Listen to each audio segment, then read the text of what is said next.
Hi hello नमस्कार. मी गौरी. आजच्या ब्लॉगमध्ये तुम्हा सगळ्यांचं अगदी मनापासून स्वागत करते. तर आज आहे रविवारचा दिवस आणि ते रुटीन मी तुमच्यासोबत शेअर करते आहे. तर आता सकाळपासूनचं तर काही दाखवलेलं नाही. सकाळपासून मस्तपैकी छान जेवण झालं, आराम झाला आणि त्यानंतर ना आता वेळ आहे संध्याकाळची. झोपून वगैरे झाल्यानंतर ना खूप पसारा वगैरे घरात पडला होता, तर तो सगळा पसारा आवरून घेतला छानपैकी. त्यानंतर फ्रेश झाले. फ्रेश झाल्यानंतर थोडंसं आता बाहेर जायचं आहे, तर त्याच्यासाठी ना थोडंसं मॉइश्चरायझर, त्याच्यानंतर सनस्क्रीन आणि लिपस्टिक वगैरे लावून बेसिक जी तयारी असते तर ती तयारी करणार आणि त्यानंतर बाहेर जाणार आहोत. छानपैकी इथं तयार होते. आता मी तर इथे तयार झालेली आहे. आता फक्त माझे कानातले घालायचे राहिलेले आहेत. घरामध्ये मी जास्तीत जास्त कानातले सध्या वापरत नाही, कारण देवांश आहे ना, तर ते कानातलं घातलं ना तर ते ओढत राहतो. तर त्यासाठी कुठं बाहेर जायचं असेल ना तरच हल्ली मी कानातलं घालते. घरामध्ये तर काही कानातलं जास्त घालत नाही. छानपैकी कानातले वगैरे घातलेले आहेत आणि तयार झालेली आहे मी. आता मी तयार झाली. इथे ना बाळाला देवांशलासुद्धा तयार करते. संध्याकाळी बाहेर पडतोय तर थोडीफार थंडी असेल तर त्यासाठी ना त्याला सॉक्स घातलेले आहेत. आता त्याला जास्त फुल कपडेसुद्धा जास्त घातले ना तर ते पण त्याला जास्त आवडत नाहीत, पण तरीही बऱ्यापैकी आता फुल पॅन्ट मी घातलेली आहे, फुल शर्ट काय घातलेलं नाही आणि सॉक्स वगैरे घातलेले आहेत आणि त्यानंतर आता निघालेलो आहोत बाहेर. बाहेर थंडी जास्त काही आज एवढी जाणवत नव्हती, तशी थोडीफार कमीच होती आणि त्यानंतर ना मार्केटमधून फिरत फिरत आम्ही निघालेलो आहोत बाहेर. बाहेर पडल्यानंतर ना खूप दिवसातून बाहेर पडते. आता काही रेग्युलर जास्त बाहेर पडणं माझं होत नाही, पण बाहेर पडल्यानंतर ना खूप छान फ्रेश वाटतं आणि सगळ्यात महत्त्वाचं म्हणजे ना खूप भारी विंडो शॉपिंगसुद्धा करता येते. छोट्या मोठ्या वस्तू घ्यायच्या असतात, पण देवांश असतो, त्याच्यानंतर बॅग वगैरे असते हातात, तर त्याच्यामुळे ते घेता येत नाही. पण विंडो शॉपिंग खूप मस्त मजा येते सगळं बघायला आणि छानपैकी फिरायला. तर आता आम्ही आलेलो आहोत इथे गार्डनमध्ये. देवांशला गार्डनमध्ये घेऊन जाऊया, कारण आज विघ्नेशला पण सुट्टी होती, तर म्हटलं चला सगळेच जरा आपण बाहेर फिरून येऊया.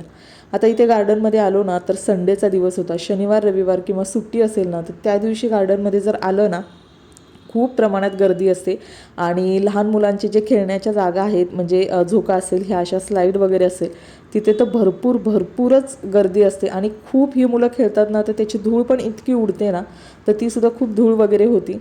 तर आता ही ती मोठी स्लाईड आहे, तर तिकडे विघ्नेश खेळत होता आणि छोट्या स्लाईड मी बघितल्या तर त्या सगळ्या मुलं खेळत होती त्याच्यावर, त्यामुळे देवांशला कुठेही मला बसवता नाही आलं. तर त्यासाठी मी ना देवांश आणि मी आम्ही एका साईडला बसलो होतो. दोन्ही साईडला खूप गर्दी होती आणि खूप लहान मुलं आणि खूप गर्दी होती, त्याच्यामुळे खूप लोक वगैरे. संडेचा सुट्टीचा दिवस होता, त्याच्यामुळे संध्याकाळी फिरायला घराबाहेर पडली होती. तर छानपैकी मी आणि देवांश एका साईडला बसलो होतो आणि त्यालासुद्धा गार्डनमध्ये गेल्यानंतर ना खूप भारी वाटतं, कारण दिवसाआड किंवा आठवड्यातून एकदा ते दोनदा त्याला बाहेर आम्ही नेतो, जेणेकरून त्यालासुद्धा खूप छान आणि फ्रेश वाटेल. तर इथं ही जी मोठी स्लाईड आहे याच्यामध्ये विघ्नेश खेळतो आहे आणि छोट्या ज्या स्लाईड्स आहेत तर त्याच्यामध्ये सुद्धा मी बघून आले, पण खूप गर्दी होती, त्याच्यामुळं मला छोट्या झोक्यावर वगैरे देवांशला काही बसवता नाही आलं. मग मी विचार केला ना असंच बसण्यापेक्षा ना एक छोटासा आपल्याला जमेल तेवढा ना एक राऊंड मारून येऊया, कारण आता बाहेर जाऊन फिरणं, वॉक करणं वगैरे हे तर काही शक्य होत नाही. पण म्हटलं थोडासा वेळ आता आहे, तोपर्यंत एक छानसा वॉक घेऊन येऊया. आणि मग तसं तर देवांशला घेऊन चालणं आणि ह्या सगळ्या गोष्टी पण ना तर थोड्याशा हॅक्टिकच होतात. तर थोडंसं म्हटलं थोडा वेळ तरी एक 5-10 मिनटं जेवढं मला पॉसिबल होईल तर तेवढं एक छानपैकी चालून येऊया.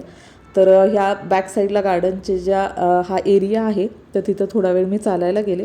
छानपैकी तिथे चालले, पण जास्त काही चालणं नाही झालं, कारण बाळाला घेऊन चालायचं म्हणजे त्याला इकडे बघायचं असतं, तिकडे बघायचं असतं, वरती पक्षी दिसले तर पटकन त्याला पक्षीसुद्धा बघायचे असतात. तर त्याच्यामुळं मग थोडंसं हॅक्टिक होऊन जातं आणि त्याला नाही ते मध्ये मध्ये तो जांभळ्यासुद्धा देत होता. झोप पण आली होती त्याला. बाहेर गेल्यानंतर बऱ्यापैकी तशी त्याला झोप येते आणि मग घरी आल्यानंतर थोड्या वेळानं ना तो छान त्याला काही खाऊ वगैरे घातला ना तर छानपैकी झोपतो. आणि इथे तुम्ही आता बघितलं असेल ना तर इथे हे जे वडाचं झाड आहे ना ते खूप जुनं वडाचं झाड आहे. पूर्वी तर लहानपणी गावी आम्ही वडाची जी झाडं बघायचो ना त्याला इतक्या मोठ्या मोठ्या पारंब्या आलेल्या असायच्या आणि इतकी जुनी झाडं असायची. तर खूप वर्षानंतर हे वडाचं झाड म्हणजे या गार्डनमध्ये आहे म्हणून बघायला मिळते, कारण इतकी जुनी झाडं आता हल्ली आपल्याला बघायलासुद्धा मिळत नाहीत. त्यानंतर ना हे छोट्या मुलांचा जो प्ले एरिया आहे गार्डनमधला, तर तिथे विघ्नेशनं थोडंफार त्याला जे काही खेळायचं होतं तर ते खेळतो तो. आणि त्याच्यानंतर ना तो पण चेक करतो की थोडी झोक्यामध्ये वगैरे जागा झाली तर देवांशला वगैरे घेऊन बसेल. तर इथे ना आता आम्ही फायनली नंबर लावायला सुरुवात केली, कारण अशी तर एकही जागा रिकामी होत नाही खेळण्यासाठी वगैरे. तर इथे त्याला ना डकवर आम्ही नेहमी गेल्यानंतर बसवतो हल्ली, तर त्यासाठी ना आम्ही नंबर लावला आणि त्यानंतर एक मुलगी उतरली. मग त्याच्यानंतर आम्ही तिथे बसलो, छानपैकी त्याला तिथे राऊंड मारले डकवर. तर त्याला खूप मजा येते असं फिरण्यासाठी वगैरे. आणि तोपर्यंत ना मस्तपैकी विघ्नेशने इकडे झोक्यासाठी सुद्धा नंबर लावला होता. आता तुम्ही बघताय साईडला पण ही छोटी छोटी मुलं उभी आहेत ना, तर एकाचा नंबर झाला की दुसऱ्याचा नंबर, तर असं वेटिंग असतं.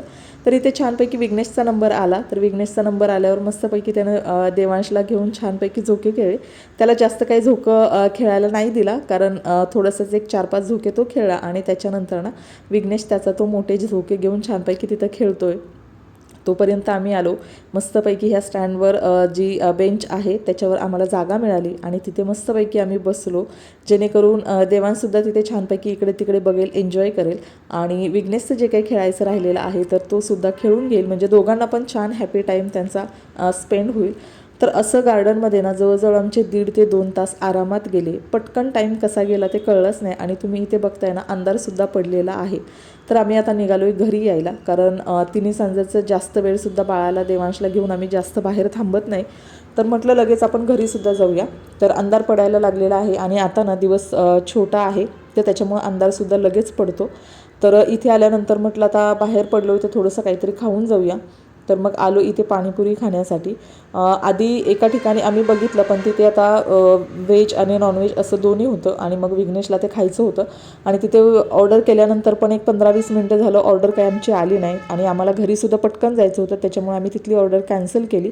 आणि त्यानंतर इथे आलो हे नेहमीच्या ठिकाणी पाणीपुरी खाण्यासाठी. मस्तपैकी विघ्नेशने दहीपुरी घेतली होती आणि मी रगडापुरी घेतली होती. छानपैकी आम्ही खाल्ली आणि देवांशलासुद्धा ना जी शेव असते त्याच्यामधली, तर ती शेव आवडली, तर तीसुद्धा शेव आम्ही त्याला खायला दिली. तो पण छानपैकी खात होता. आणि खूप अंधार पडत चाललेला आहे, म्हणजे लाईट वगैरे आहेत बाहेरच्या, तर त्याच्यामुळे इतका अंधार जाणवत नाही आहे. पण तसं खूप उशीरसुद्धा झाला नव्हता, पण काळोख खूप झाला होता, त्याच्यामुळे असं वाटत होतं की खूप उशीर झाला आहे की काय. तर त्यानंतर ना इथे मस्तपैकी विघ्नेश त्याची दहीपुरी खातो आहे आणि मी जी रगडापुरी घेतलेली आहे तर ती खाल्ली. त्यासोबत ना देवांशलासुद्धा शेव जी आहे तर ती भरवली. आणि त्यानंतर ना आता आम्ही जाणार आहोत घरी. आता सुट्टीचा दिवस असेल ना तर मुलांनासुद्धा अपेक्षा असते विघ्नेशला वगैरे, कारण एरवी स्कूल असेल, त्याच्यानंतर ट्युशन असेल, तर रुटीन थोडंसं बिझी असतं. आणि एक दिवस सुट्टी असेल ना तर त्यालाही वाटतं की कुठेतरी बाहेर जावं. तर त्याच्यामुळे पप्पा असतील तर आम्ही सगळेच, किंवा पप्पा नसतील तर मग मी किंवा देवांसोबत मी बिझी असेल तर तो आणि पप्पा असे आम्ही बाहेर जातो. त्यानंतर आलेली आहे घरी. छानपैकी बाळाला झोपवलं वगैरे, मी फ्रेश झाले, पाणी वगैरे घेतलं आणि त्याच्यानंतर ना आपली ही घरातली रेग्युलर कामं. आता बाहेर थोडंसं खाऊन आलो होतो, त्याच्यामुळे जास्त काही भूक नव्हती. तर म्हटलं आता मस्तपैकी आपण खिचडी भात वगैरे करूया. तोपर्यंत ना आता ख्रिसमससुद्धा जवळ आलेला आहे. बाहेर ही एक छानपैकी रॅली निघाली होती. त्याच्यामध्ये छानपैकी सगळे सांताक्लॉज वगैरे झाले होते, गिफ्ट्स छोट्या छोट्या मुलांना देत होते. आणि त्यानंतर ही रॅली निघाली होती. आणि काय झालं ना, मी देवांशला छानपैकी घरी आणल्यानंतर थोडंसं फिडिंग वगैरे केलं आणि त्याला झोपवलं होतं. आणि ही रॅली आली आणि तिचा आवाज वगैरे सुरू झाला. आता मी काच काही बंद केली नव्हती, तर त्या आवाजाने ना तोसुद्धा उठला. तर त्याच्यामुळं ना ही रॅली आल्यामुळं म्हणजे मला डबल काम झालं, कारण घरातलं तो झोपला असता तर माझं जेवण वगैरे बनवायचं जी काही बाकीची कामं होती तर ती कामं अगदी व्यवस्थितपणे झाली असती. पण ही रॅली आली आणि तोसुद्धा उठला. मग आम्ही सगळेच गेलो, छानपैकी ती रॅली बघितली. आणि मग त्याच्यानंतर विघ्नेशने आणि त्याच्या पप्पाने वगैरे त्याला खेळवलं. आणि त्यानंतर ना मी किचनमध्ये माझ्या रेग्युलर कामाला सुरुवात केली. आता साईडला बाळासाठी जे बनवायचं आहे ते सुद्धा मी मोठ्या कुकरमध्ये ठेवलेलं आहे. आणि हा जो छोटा कुकर आहे तर त्याच्यामध्ये आमच्या सगळ्यांसाठी ना खिचडी बनवून घेणार आहे. बेसिक खिचडी आहे. तर याच्यामध्ये जास्त काही, जेवढं माझ्याकडे घरामध्ये भाज्या शिल्लक आहेत तर त्याच भाज्या मी टाकणार आहे. आणि जास्त काही भूक नाही आहे, बाहेर थोडंसं खाणं झालेलं आहे, त्याच्यामुळं आता म्हटलं एकच खिचडी करूया. आणि मटार माझ्याकडे संपले होते, नाही तर मी मटार टाकूनच भात केला असता. तर ह्याच्यामध्ये ना बटाटा टाकलेला आहे, गाजर टाकलेला आहे, त्याच्यानंतर थोडासा माझ्याकडे फ्लॉवर होता तो टाकलेला आहे, कांदा, टोमॅटो, कोथिंबीर आणि आपली बेसिक मोहरी जिऱ्याची फोडणी, त्याच्यानंतर हळद आणि लाल तिखट टाकलेलं आहे, थोडीशी हिरवी मिरची टाकलेली आहे. लाल तिखट अगदी थोडं टाकलेलं आहे, हिरवी मिरची टाकून छानपैकी केलेला आहे. तर हा एकच भात जरी केला तरी पोट पण छान भरतं आणि पटकन होणारी ही गोष्ट आहे. तर त्यासाठी ना बाहेर जरासं खाणं वगैरे झालं आणि भूक कमी वगैरे असेल तर अशा पद्धतीनं एकच भात मी करते. कधी मसूरचा भात करते, कधी मटकीचा करते, कधी मटार असेल तर मटारचा करते, कधीतरी असा खिचडी भातसुद्धा करते. तर आता जास्त जेवण तर बनवायचं नव्हतं, कारण एकच भात आहे, तर त्याच्यामुळे भाकरी, आमटी, सुकी भाजी वगैरे एवढं काही जेवण नव्हतं. तर ह्या भाज्या ना सगळ्या तेलामध्ये टाकून छानपैकी हळद वगैरे टाकली, फोडणी दिलेल्या आहेत. त्याच्यानंतर इथं 2 वाट्या जे मी तांदूळ घेतले होते, तर ते थोडीशी त्याच्यामध्ये मुगाची डाळ टाकलेली आहे आणि हे सगळं छानपैकी परतून घेते. आणि त्याच्यानंतर ना आता मी 2 वाट्या इथे तांदूळ घेतलेले आहेत. तर तांदूळ हा माझा इंद्रायणी आहे, त्याच्यामुळे तो थोडासा चिकट होतो. तर 2 वाट्या तांदळाला साधारणतः 2.5 पट वगैरे पाणी टाकायचं, जेणेकरून आपला भात ना असा चिकट होत नाही, मोकळा छानपैकी सुटसुटीत होतो. कारण जेव्हा आपण कुकरमध्ये भात शिजवतो तर तेव्हा कधी कधी खूप चिकट वगैरे होऊन जातो. तर इथे मी 2 वाट्याला 2.5 वाटी याप्रमाणेच पाणी घेतलेलं आहे. पण इंद्रायणी तांदूळ जो आहे तर तो जास्त चिकट असतो आणि लहान बाळासाठी तर तो तांदूळ खूप छान असतो, तर त्यासाठी आम्ही तोच वापरतो. तर इथे पाणी टाकून घेतलेलं आहे 2.5 पट प्रमाणामध्ये आणि गॅस बारीक करून त्याच्या मी फक्त 2च शिट्ट्या करणार आहे. 3 शिट्ट्या करणार नाही, कारण 3 शिट्ट्यांमध्ये तो भात खूप जास्त शिजतो. 2 शिट्ट्या करून भात म्हणजे कुकर थंड होईपर्यंत छानपैकी मुरून येतो. वरून थोडंसं कोथिंबीर टाकलेलं आहे, तूप टाकलेलं आहे आणि थोडंसं ना पाणी पिऊन घेते, कारण बाहेरून जाऊन आले, घरातली लगेच कामं, त्यानंतर देवांशमध्येच उठला होता, तर याच्यामध्ये सगळी धावपळ होते. तर पाणी पिण्याची सवय मी एकदम तशीच ठेवलेली आहे, जेणेकरून डिहायड्रेटसुद्धा होणार नाही. आता दोन्ही कुकर झालेले आहेत, म्हणजे बाळाचा खाऊ आहे तो सुद्धा व्यवस्थित शिजवून झालेला आहे. आणि त्यानंतर ना आमचा जो काही भात बनवलेला आहे, खिचडी भात, तर तो सुद्धा कुकर झालेला आहे. गॅस बंद केलेला आहे. आणि त्यानंतर ना आता दोन्ही कुकर झालेले आहेत. तर जो भात आहे त्याची जास्त काही मी वाफ हे करून देणार नाही, तो लगेच थंड करायला घेईल, जेणेकरून भात जास्त काही मुरणार नाही. तर छानपैकी इथे भातसुद्धा तयार झालेला आहे. आणि त्यानंतर आता आम्ही थोड्या वेळानं देवांशचं खाणं वगैरे सगळं झाल्यानंतर मग आम्ही एकत्र जेवायला बसू, कारण बाळामुळे काही एकत्र जास्त आम्हाला जेवता येत नाही. तर इथे छानपैकी भात झाला, आता इथं कोथिंबीर वगैरे टाकते आणि त्यानंतर आम्ही जेवून घेतो. तर आय होप आजचा ब्लॉग तुम्हाला आवडला असेल. आजचा ब्लॉग मी इथंच एंड करते. व्हिडिओ शेवटपर्यंत पाहिल्याबद्दल मनापासून धन्यवाद. व्हिडिओ जर आवडला असेल तर व्हिडिओला लाईक करा आणि चॅनललासुद्धा सबस्क्राईब करा. छानपैकी इथं आता ताट वाढून घेते आणि त्यानंतर आम्ही मस्तपैकी जेवण करतो. तर चला आजचा ब्लॉग इथेच एंड करते. Thank you so much. Bye bye. Take care.